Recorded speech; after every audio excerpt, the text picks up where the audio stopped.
Conscient du poids démographique de la jeunesse dans notre pays et son apport dans l'économie nationale pour un développement émergent, le chef de l'État Macky Sall a opté pour la création du PRODAC pour la formation, l'employabilité et la création d'emplois pour les jeunes. Votre intérêt pour le programme des domaines agricoles communautaires, porteur de multiples opportunités pour les jeunes de la localité. Au-delà de la localité de Sangalkam, ce DAC est destiné à toute la jeunesse de la région de Dakar.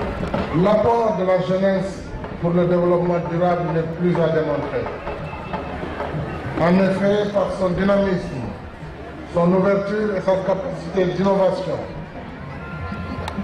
la jeunesse reste une richesse inestimable, une force irremplaçable pour relever les défis du développement dans la stabilité et la cohésion sociale. De Senghor à Macky Sall en passant par Abdoulaye Wade, Abdou Diouf, plusieurs projets ont vu le jour, notamment les camps de jeunesse et d'animation rurale, les fermes du sursaut et le FNPJ. Cependant, ces projets se suivent mais ne se ressemblent pas. Mais quelle est la particularité du PRODAC? Le PRODAC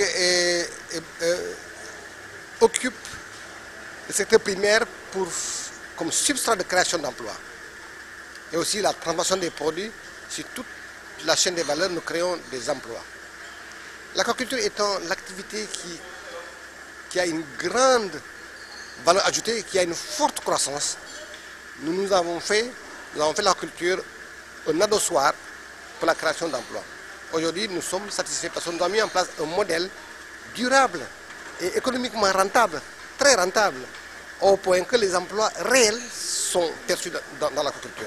Après CFA Casamance, Itato Kétougou et Kermomarsar Louga, Kersambakan Djurbel, entre autres, Sangalkam a accueilli son DAC. Le chef de l'État a personnellement procédé au lancement dans une ambiance de carnaval.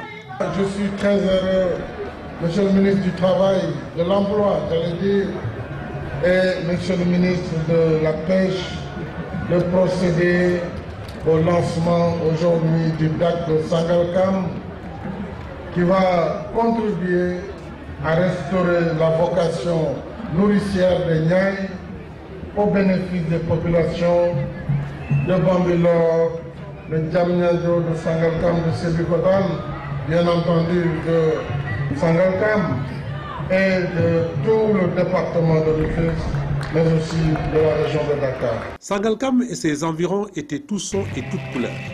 Les artistes rivalisent de belles exhibitions pour dire merci au chef de l'État pour accompagner les discours du ministre-maire, les responsables des jeunes et des femmes. La mise en œuvre du plan Sénégal émergent avec ces trois axes que vous avez déclinés ainsi qu'il suit. L'axe 1, la transformation structurelle de notre économie vers une croissance inclusive. L'axe 2, le capital humain, la protection sociale, le développement durable. Et enfin, l'axe 3, la gouvernance, les institutions, la paix et la sécurité. Nous pouvons dire ici et maintenant que la déclinaison de ces trois axes nous aura valu des résultats tangibles. Au nom de la jeunesse du département de Rufisque, de la région de Dakar et du Sénégal, pour vous dire merci. Comme nous avons l'habitude de le dire au Conseil national de la jeunesse, le PRODAC est un héritage sûr pour la jeunesse sénégalaise. En procédant aujourd'hui au lancement de notre domaine agricole, vous nous honorez une fois de plus notre département après l'émergence des pôles de Diamniadio et du Lac Rose.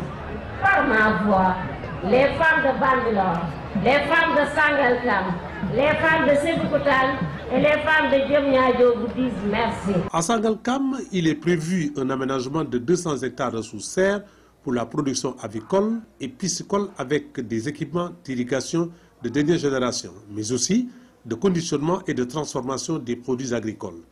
Entre autres objectifs, 662 emplois directs et 1936 emplois indirects sont attendus.